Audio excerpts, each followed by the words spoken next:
শীতকাল মানেই জ্যান্ত জ্যান্ত মাছ আর টাটকা টাটকা সবজি। তো আজকে কিন্তু আমি অসাধারণ সুন্দর একটা রেসিপি নিয়ে চলে এসেছি। তোমরা কিন্তু অবশ্যই পুরো ভিডিওটা দেখো আর আশা করি তোমাদের খুব ভালো লাগবে। আর রেসিপিটির নাম হলো গিয়ে পালং শাক দিয়ে বেলে মাছের ঝোল। তো কি করে রান্না করছে পুরোটাই তোমাদের সাথে শেয়ার করব। আর আজকে কিন্তু রান্নাটা করবে আমার শাশুড়ি মা।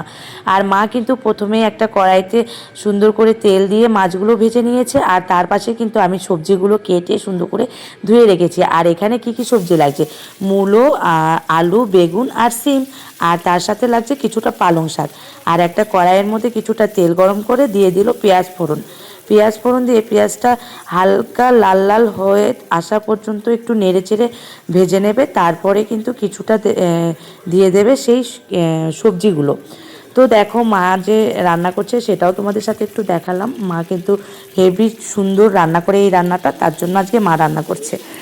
আর দেখো এখানে কিন্তু আমি মা কিন্তু সব সবজিগুলো দিয়ে সুন্দর করে নাড়াচাড়া করে নিয়েছে কিছুক্ষণ। তারপরে কিন্তু দিয়ে দিল একটু স্বাদ মতো নুন, আর দিয়ে দিল হলুদ, আর দিয়ে দিয়েছে এখানে সেই লঙ্কা বাটা। লঙ্কা বাটাটা দেখাতে পারিনি, স্কিপ হয়ে গেছে।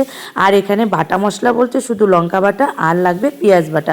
লঙ্কা বাটা দেওয়া হয়ে গেছে, এবার দেবে পেঁয়াজ বাটা। পেঁয়াজ বাটাটা কখন দেবে অবশ্যই কিন্তু ভিডিওটা দেখো, তাহলে বুঝতে পারবে।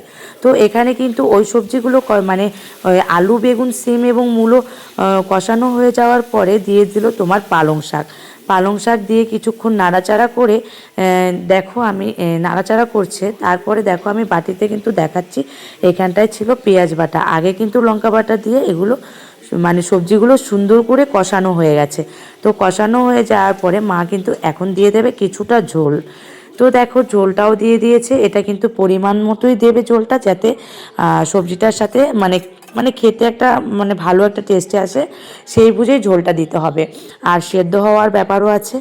ও তারপরে কিন্তু দিয়ে দিল পেঁয়াজ বাটাটা, তোমরা দেখতেই পারলে। আর আজকে তোমাদের একটা কথা বলছি, তোমরা এই রান্নাটা এই প্রসেসে রান্না করে দেখো, আশা করছি তোমাদের ভালো লাগবে। আমি এই কথাটা জোর দিয়ে বললাম, ভালো লাগবে। আর আমাদের তো খুবই প্রিয় এবং আমার বর্মশাইয়ের তো আরও বেশি প্রিয়, সেই কারণেই কিন্তু আজকে স্পেশালভাবে এই রান্নাটা করা। তো দেখো ঝোলটা কিন্তু একদম সুন্দরভাবে ফুটে উঠেছে। এবার দিয়ে দেবে আমি মানে মা আলুটা একটু সেদ্ধ হলো নাকি সেটাও দেখে নিল, সেদ্ধ প্রায় হয়ে এসছে। এবার সেই মাছটা ভেজে রেখেছিলো সেখান থেকে কিছুটা মাছ দিয়ে দিল, আর কিছুটা মাছ রেখেছিল সেটা দিয়ে আরও একটা রান্না হবে, সেটা আজকে আর দেখানো হলো না। তো দেখো এখন কিন্তু মা মাছগুলো দিয়ে আলতো হাতে সুন্দর করে আস্তে আস্তে নাড়াচাড়া করছে যাতে মাছটা না ভেঙে যায়। তো আজকের ভিডিওটা এই পর্যন্ত, এই ছিল ফাইনাল লুক। কেমন লাগলো কমেন্টে